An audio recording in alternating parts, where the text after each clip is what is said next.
Dan, good afternoon, pal. How you doing today, okay? I'm doing great, Doug. How you doing? I'm okay. Well, question number one of your ball club here, do they have enough pitching? I mean, they're going to score runs, and they're youthful, and they'll be all pumped up, and they play the Yankees well. But, Yep. you know, let's be honest. That staff after Ryu, and he's got to make 30 starts, that staff after Ryu is very dubious. Is it good enough? What's your take? Let me hear. I think they have some really good depth. You know, every team's going to need more than 5 starters. You're going to need 6, 7, 8, 9. We all know that. And I think their depth is much better, and their names that might not jump out, to people around the U.S., but guys like Julian Merriweather and Thomas Hatch and Anthony Kay and Trent Thornton, I think they've got a lot of guys who are going to be able to pitch in a variety of different roles this year. But you're right. A lot of their success this year is going to be based on the starting rotation as it's planned right now. After Ryu, they're hoping for a big, healthy year out of Nate Pearson, one of the best pitching prospects in baseball. They're hoping for a big year out of Robbie Ray, that he found something last year and can throw more strikes. They're hoping for a bounce-back year from Tanner Roark and a bounce-back year from Steven Matz, who they picked up in a trade. So there are some question marks, but I think the Blue Jays feel that all of the options they've got have some pretty high ceilings. They're just hoping that it works out for them this year. All right, Pearson, is he going to start the year in the rotation or in the minor leagues after that injury there, middle of his second or third start last year? What can you tell me on that?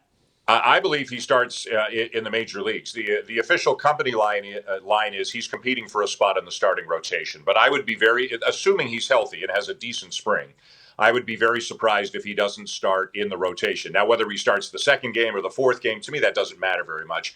You know, he didn't pitch many innings last year. Obviously, nobody pitched many innings last year.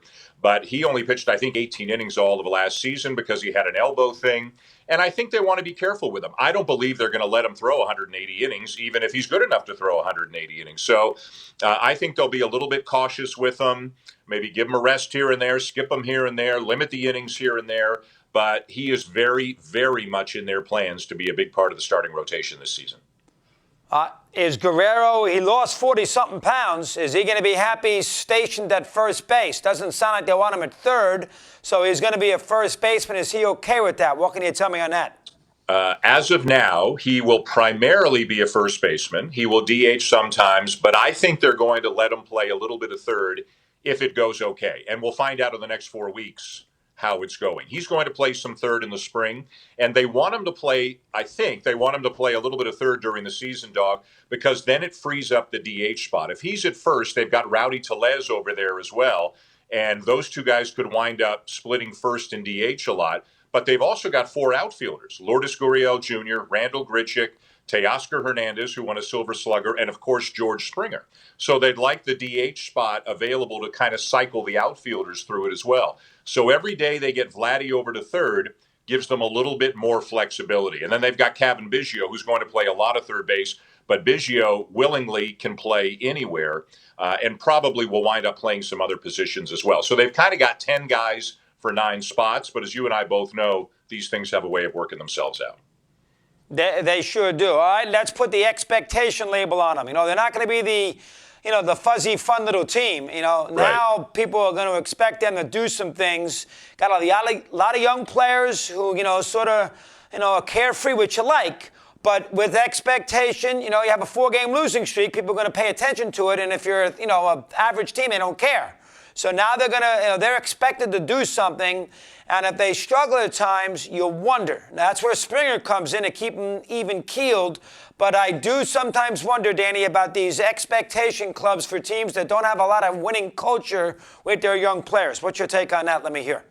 I think they're going to be okay. I think bringing in Springer, as you mentioned, and Marcus Semien, who's a real professional, a guy who's been in the playoffs. He's played on good teams. He is highly respected for so many different things that he brings to the ball club. I think the additions of Springer and Semien are very important, not just for what they'll do on the field, but for what they'll do in the clubhouse as well. And I will tell you specifically, guys like Bo Bichette and Kevin Biggio, as relatively young as they are, I mean, these guys have a burning desire to play on a winning team. And you're right. They are now officially past the fuzzy, cute, young, second-generation, cool name kind of team.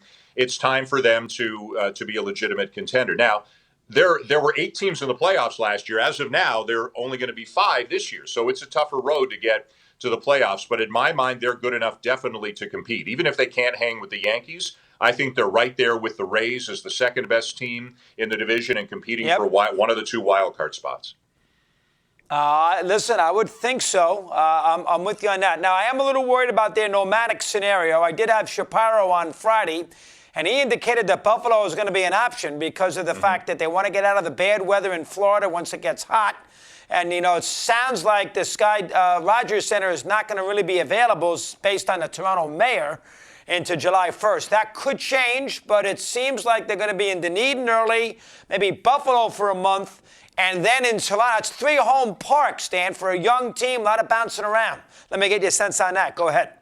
There's no question it's difficult, and there's no question they face obstacles that the other 29 teams don't face. And we all understand they're highly paid professional athletes, and they fly on charter planes. I'm not discounting any of that. But, as you say, to play potentially in 3 different ballparks, to set up shop in 3 different cities, it is difficult. A lot of them have families, have kids. You'd like to be with them if you can. So there are things going on and off the field. There's no question they're going to get out of Florida before the real heat and the rainy season comes. I think by the 1st of June, they're gone from Florida. And as you said, I don't think they can go straight to Toronto. So I think they're going to go back to Buffalo. At least they know Buffalo. They were there last year. But when they go to Buffalo, they could be there the rest of the season. We don't know if they're going to get a chance to go to Toronto at all. It depends on how quickly the vaccines are rolled out, how comfortable the federal government is and the municipal government is. And there's a lot up in the air. By opening day 2022, when you and I are having a conversation, I hope this is all in the rearview mirror because, this is shaping up to be a really, really good few years for the Toronto Blue Jays. And I hope they get a chance to do as much of it in Toronto as possible. I'd be shocked if not next year. If it's not next year, opening day in Toronto, we got a major problem in the world. Yeah, they'll be there next year. Yeah, they'll be there next year. Yeah. I'm not sure about now this year, as you said. It's dubious. Yeah. Who knows? Now, lastly, Dan, last one, and that's Springer. Got to be healthy. Now, we all know I love him. You love him. I mean, I don't think he's going to be trying too hard with the contract. I got no issues with that whatsoever. But I do think, playing 140-something games, he gets hurt a lot. You wonder if he can. I know he's got the DH spot, but he's got to play 140 here. That's important. Is he capable? Let me hear your take on that. Go ahead. Yeah, I believe he is, and it gets back, as you mentioned, to the DH spot. I believe the Blue Jays love positional versatility, like the Rays do, like the Dodgers do, and I think the Blue Jays really want to make sure they have that DH spot as open as possible, and that can happen a number of different ways, but I think they want to cycle the outfielders through the DH spot, and it wouldn't shock me at all at the end of the season if Teoscar Hernandez DH'd 40 or 50 times, Springer did it 20 times, Gurriel did it 15 times, Grichuk did it 10 times. They're going to get guys off their feet, especially if they do get to Toronto and now they're playing on the turf. Springer's never been a full-time outfielder on a team with artificial surface, obviously. So that's something you have to think about. But that's why I believe the Blue Jays are really prioritizing their depth and their positional flexibility, because on any given day, they want to be able to do whatever they want. This guy's got a bad matchup, take him out of the lineup. That guy's hamstrings are a little bit sore, make him the DH. So I think they're going to try to do as much of that as they can. We will watch the ACC tournament with you and my buddy Billis. Enjoy the next 2 weeks of regular season college hoops there, Danny. Always a pleasure to have you with us. Thanks very much. Appreciate it. Thanks, Dog. Be well.